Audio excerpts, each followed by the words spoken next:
idol. Good morning, idol. Magbablog na daw si Raquel para yumaman kami. Yes. Saan tayo pupunta? Ayan. Sobrang excited, inuubo na siya. We're heading to Kagsawa. Is that right? Yes, Kagsawa. Kagsawa Ruins. Ruins. This is my second time to see this. 1998? Way back. 1998. No, it's not. 2000, maybe 2003. So, pero lang, yun yung the reason bakit nakakita namin yun. Karoon kami ng tour. Tour ng mga teacher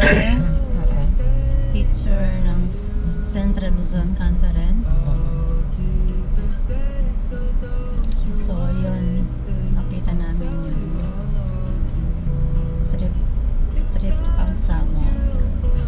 So, ilang years na yung lumipas. That was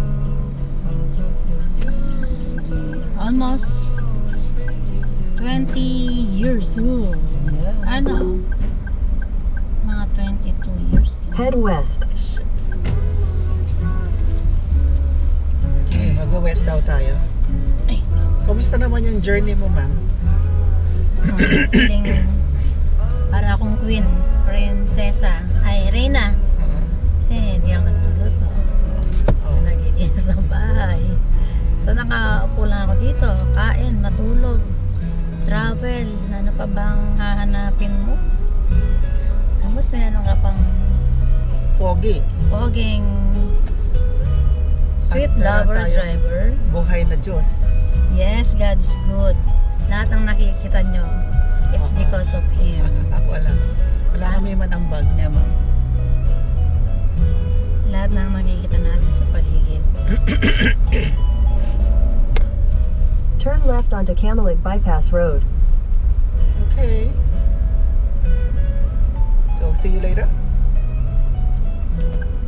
Ay, dito natin picturein si ano.